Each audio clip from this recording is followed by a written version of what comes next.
നിങ്ങളുടെ favourite shows ഇനി ഒരിക്കലും മിസ്സാവില്ല. ഇപ്പോൾ C5 കാണും നിങ്ങളുടെ ഫേവറേറ്റ് ഷോസ് തികച്ചും സൗജന്യമായി. എനിക്കൊരു മകളുണ്ട്, രാഖി.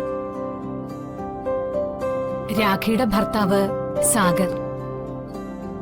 ഞങ്ങളെല്ലാവരും ഒരു വീട്ടിൽ ഒരുമിച്ചാണ് താമസം. ഈ ചരിത്രമൊക്കെ വന്ദന പറഞ്ഞ് നിങ്ങൾക്ക് അറിയാമായിരിക്കും അല്ലേ? ഏയ്, അവൾ ഒരു ചരിത്രവും പറയാറില്ല.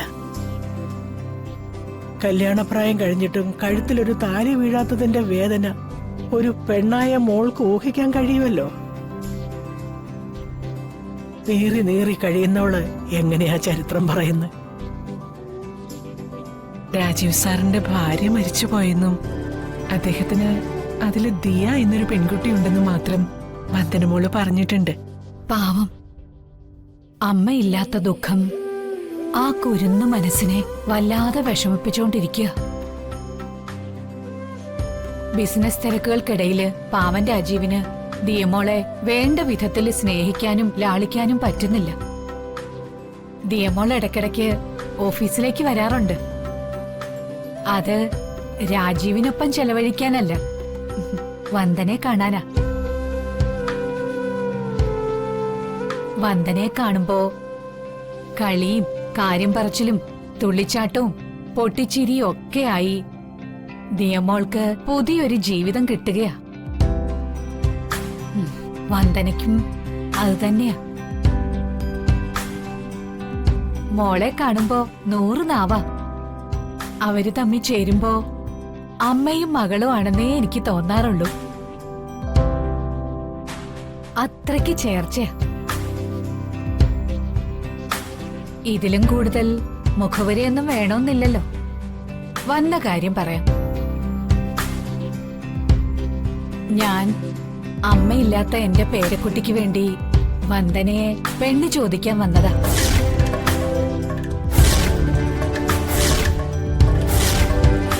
രണ്ടാം കെട്ടുകാരനായ രാജീവിനെ സ്വീകരിക്കാൻ വന്ദനയ്ക്ക് സമ്മതമാണെങ്കിൽ ആലോചിക്കാം. ഞാൻ നിർബന്ധിക്കുകയാണെന്ന് ആരും വിചാരിക്കരുത്. ആലോചിച്ചിട്ട് പറഞ്ഞാ മതി. എന്താ?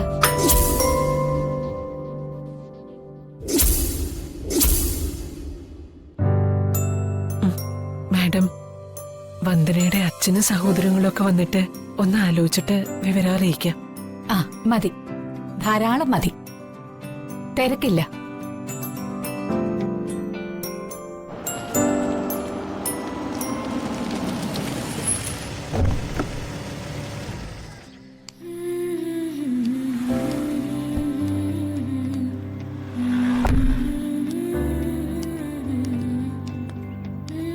എന്നാ വൈകുന്നില്ല, ഞങ്ങൾ പോന്നു. വീട് വരെ വന്നതല്ലേ, ഒരു ചായ കുടിച്ചിട്ട് പോവാം സർ. അതൊക്കെ പിന്നെ ഒരിക്കലാവാ. അച്ഛാ, എനിക്ക് വന്ദനന്റെ വീട്ടിലേക്ക് കേറണം. മോളെ, ഇന്നിനി നിന്റെ ഒരു നിർബന്ധത്തിനും ഞാൻ വഴങ്ങില്ല. പിന്നൊരിക്കൽ വരാം. എന്നാ ഞാൻ ഇറങ്ങട്ടെ. ആ ശരി. ഹായ് അച്ഛമ്മ.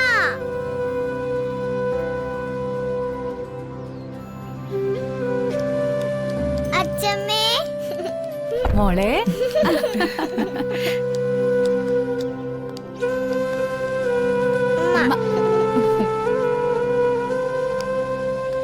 അല്ല, അമ്മ എന്താ ഇവിടെ? ഞാൻ ഇവരെയൊക്കെ ഒന്ന് കാണാനും പരിചയപ്പെടാനും വന്നതാ. വിശദമായി വീട്ടിൽ ചെന്ന് പറയാം. പോകാം. ഒരു മിനിറ്റ്.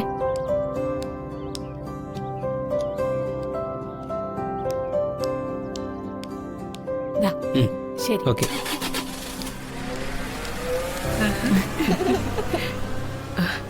ഒരു ചായ കുടിച്ചിട്ട് പോകാം. ഇപ്പൊ വേണ്ട അമ്മ, പിന്നൊരിക്കലാവട്ടെ. തിരക്കുണ്ട്, പോണം. മോനെ, നമുക്ക് ആ, പോവാം. അതെ, പോവാം. പോട്ടെ. മോളെ. മോളെ മോളെ, വാ.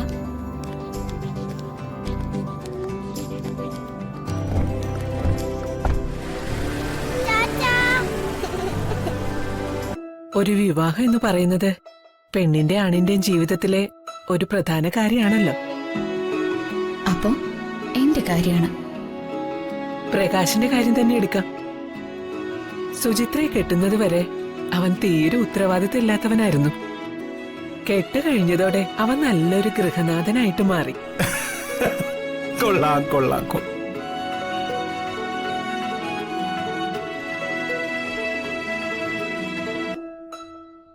മനോജിന്റെ നന്മ മനസ്സിലാക്കിയിട്ട ഹരിത ഈ വീട്ടിലേക്ക് മരുമകളായിട്ട് വന്നത്.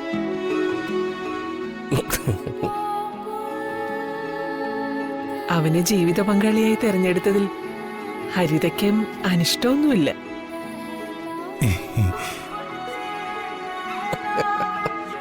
രണ്ട് കുടുംബങ്ങളെ തമ്മിൽ കൂട്ടിയിണക്കുന്ന മഹത്തായ ഒരു കർമ്മമാണല്ലോ വിവാഹം.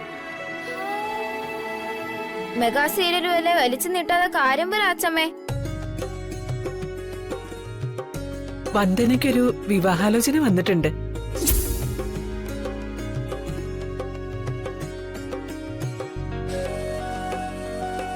ആരാ അമ്മേ വരൻ? വന്ദനയുടെ മുതലാളിയാ.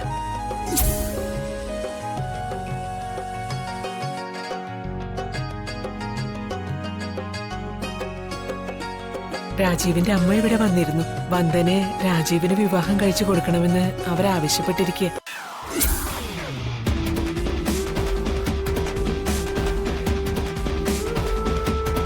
ഒരു രണ്ടാം കെട്ടുകാരന്റെ ഓഫറാണോ വന്നിരിക്കുന്നത്?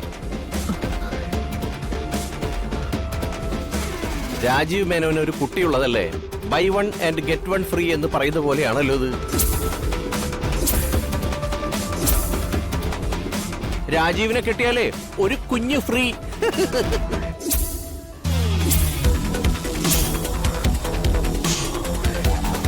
ഒരു രണ്ടാം വീട്ടുകാരനെ കൊണ്ട് വന്ദനേച്ചിയെ വിവാഹം കഴിപ്പിക്കുന്നതിൽ എനിക്കും എതിർപ്പുണ്ട്. ഒന്ന് നിർത്തുന്നുണ്ടോ? സ്വന്തം സഹോദരന്മാർക്ക് തമാശിച്ച് ചിരിക്കാനും രോഷം പ്രകടിപ്പിക്കാനും കണ്ട വിഷയം. അച്ഛാ, ഒരു രണ്ടാം കെട്ടുകാരനാണെങ്കിലും സ്വഭാവം കൊണ്ട് രാജീവ് സാർ നല്ലൊരു വ്യക്തിയാ. ഈ വിവാഹം നടക്കുമെങ്കിൽ അത് ചേച്ചിയുടെ മഹാഭാഗ്യവാ.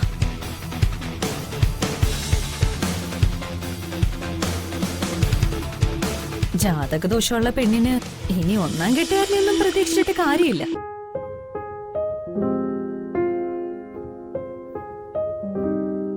പ്രായം കൂടുന്തോറും കാര്യങ്ങള് നമ്മുടെ കയ്യിൽ നിൽക്കാതാവും.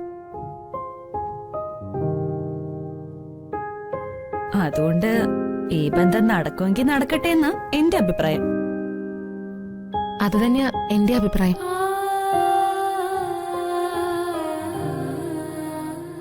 മാധവ, എന്തായാലും ഹരിതമോൾ അന്തസ്സായിട്ടൊരു അഭിപ്രായം പറഞ്ഞു. നന്നായി. ഹരിതമോളുടെ അഭിപ്രായം തന്നെയായി എനിക്കും. മതി. ഇക്കാര്യത്തിൽ അവസാന വാക്ക് പറയേണ്ടത് വന്ദനയാണ്. എന്താ മോളെ നിന്റെ അഭിപ്രായം? ഡൗൺലോഡ് ചെയ്യൂ C5 ആപ്പ്. കാണൂ എല്ലാ എപ്പിസോഡുകളും സൗജന്യമായി.